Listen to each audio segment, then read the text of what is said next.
IRS అధికారిగా ఎంపికైనప్పుడు కూడా కలిగిన ఆనందం అనకాపల్లి ఎంపీ అభ్యర్థిగా జనసేనాని ప్రకటించినప్పుడు కలిగిందని అనకాపల్లి పార్లమెంట్ అభ్యర్థి చింతల పార్థసారథి అన్నారు.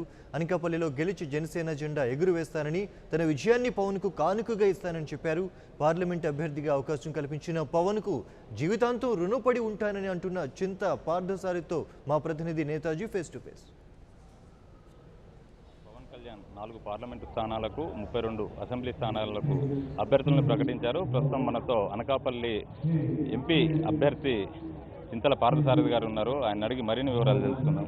పార్థసారథి గారు, మీరు ఫస్ట్ లిస్టులోనే మీ పేరుని ఖాయం చేసుకున్నారు. ఎలా ఫీల్ అవుతున్నారు?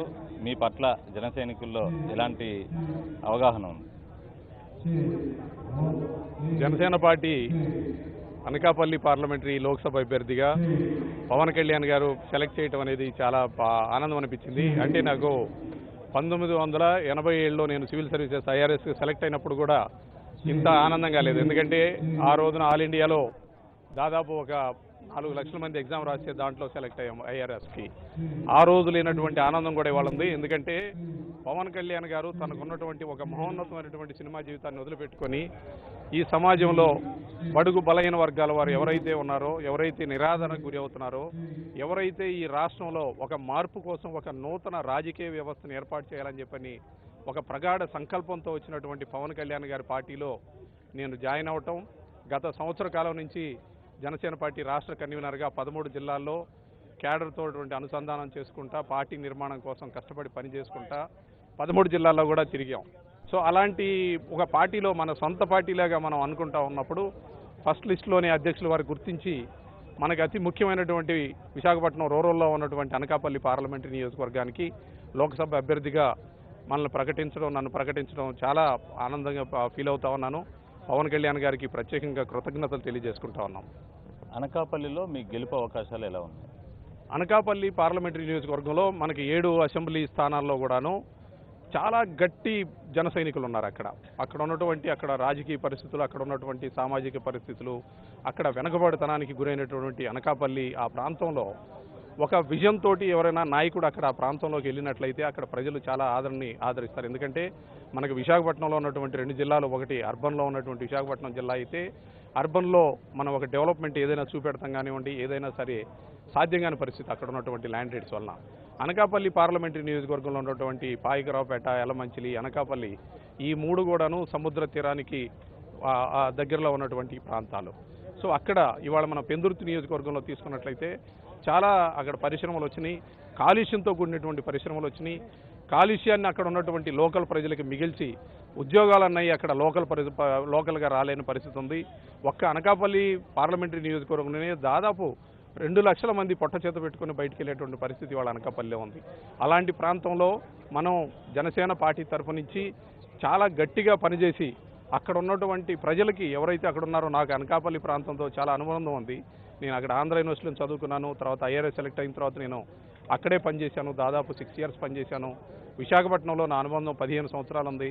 అక్కడ ఉన్న మాడుగుల అసెంబ్లీ నియోజకవర్గంలో నేను అక్కడ వ్యవసాయం మీద ఉన్నటువంటి ఇంట్రెస్ట్తో నా ఫ్రెండ్స్తో కలిపి అక్కడ నేను రెగ్యులర్గా మేము అక్కడ వ్యవసాయానికి సంబంధించి కానివ్వండి, అక్కడ ఉన్నటువంటి చుట్టాలు వీళ్ళందరికీ సంబంధించి వెళ్ళొస్తాం. నాకు పూర్తి అవగాహన ఉంది. అది గమనించిన అధ్యక్షుల వారు అనకాపల్లి ప్రాంతంలో మనం వలసల్ని నిరోధించాలి, అభివృద్ధి అంటే ఒక అమరావతియే కాదు, మనం అనకాపల్లిలో కూడా చూపెట్టాలి, అనంతపురంలో కూడా చూపెట్టాలని చెప్పని స్పెసిఫిక్గా మీరు అనకాపల్లి ప్రాంతంలో మీరు అక్కడ నియోజకవర్గం నుంచి పోటీ చేయాలని చెప్పని ఆదేశించడం జరిగింది. ఆదేశాలు అనుసరించి నేను గత 20 రోజులుగా అక్కడ ఉన్నటువంటి మా క్యాడర్స్ అనుసంధానం చేసుకుంటా మేము చేస్తా ఉన్నాం. నిన్న ప్రకటించిన తర్వాత అక్కడ ఉన్నటువంటి మా జన సైనికులందరూ కూడాను చాలా ఆనందం ఫీల్ అయ్యారు. మీలాంటి నాయకుల్ని పవన్ కళ్యాణ్ గారు పంపించినందుకు అధ్యక్షుల వారికి మేము కృతజ్ఞతలు తెలియజేసుకుంటాం. అందరం కలిపి అనకాపల్లి పార్లమెంట్లో ఉన్న మన లోక్సభలో ఉన్నటువంటి నియోజకవర్గంలో ఉన్నటువంటి లోక్సభ స్థానమే కాకుండా అక్కడ ఉన్నటువంటి 7 అసెంబ్లీ స్థానాల్లో కూడా జనసేన జయనికేతం ఎగరేయడానికి మేము అందరూ కష్టపడటానికి సిద్ధంగా ఉన్నామని చెప్పని జన సైనికులందరూ మాకు ప్రామిస్ చేశారు. ఈరోజు పూర్తిస్థాయి మేనిఫెస్టో పవన్ కళ్యాణ్ ప్రకటిస్తారన్న ప్రచారం అయితే ఉంది. హైలైట్స్ ఏంటి? మీరు ఇంతకుముందే చూశారు, మనం పూర్తిస్థాయి మేనిఫెస్టోకి సంబంధించి వివిధ అంశాలని పవన్ కళ్యాణ్ గారు ఇంతకుముందు సభల్లో అక్కడ ఉన్నటువంటి ప్రజల వాళ్ళతో ఇంటరాక్ట్ అయినప్పుడు వాటిని స్పష్టంగా చెప్పారు. మనం ఇందులో ముఖ్యంగా రైతులకు సంబంధించి రైతులకి ఇవాళ ఈ రాష్ట్రంలో వ్యవసాయం అనేది చాలా ప్రాబ్లంతో కూడింది. మద్దతు ధర లేదు, పంటలు పాడైపోతున్నాయి, వర్షాలు ఉండవు, అకాలంలో వర్షాలు ఇలాంటివన్నీ జరిగినప్పుడు ఈ రాష్ట్రంలో దాదాపు 70% మంది రైతులు ఇబ్బందులు పడుతూ ఉన్నారు. వారికి పెట్టుబడి సహాయం కింద 8,000 రూపాయలు ప్రతి ఎకరానికి పెట్టుబడి సహాయం కింద ఇచ్చేది ఒక మేజర్ ఐటమ్ అయితే, అలానే ఉచిత విద్య, ఉచిత వైద్యం, ఈ 2 సెక్టార్స్ను కూడాను రాజశేఖర రెడ్డి గారు మొదలు పెట్టుకుని చంద్రబాబు నాయుడు గారు వరకు పబ్లిక్ హెల్త్ని, పబ్లిక్ ఎడ్యుకేషన్ని కంప్లీట్గా నాశనం చేశారు. వీటిని మనం వ్యవస్థని మళ్ళీ మనం గాడిలో పెట్టుకోవాలంటే ఉచిత విద్య, ఉచిత వైద్యం ఉండాలని చెప్పేదాన్ని చాలా హైలైట్ చేస్తారు ఇవాళ ఈ రోజు జరిగేటువంటి సభలో. అలానే ప్రతి ఒక్కరికి కూడాను 10 లక్షల రూపాయల బీమా, వ్యక్తిగత బీమా అనే అంశాన్ని కూడా స్పష్టంగా తీసుకొస్తాం. మహిళలకు సంబంధించి ఇంతకుముందే చెప్పారు, ప్రతి మహిళకు కూడాను ప్రతి నెల ఒక గ్యాస్ సిలిండర్, అలానే మనం ముక్కిపోయిన పాడైపోయిన రేషన్ బియ్యం వేలాది కోట్ల ప్రభుత్వానికి ఖర్చు అవుతూ ఉంది.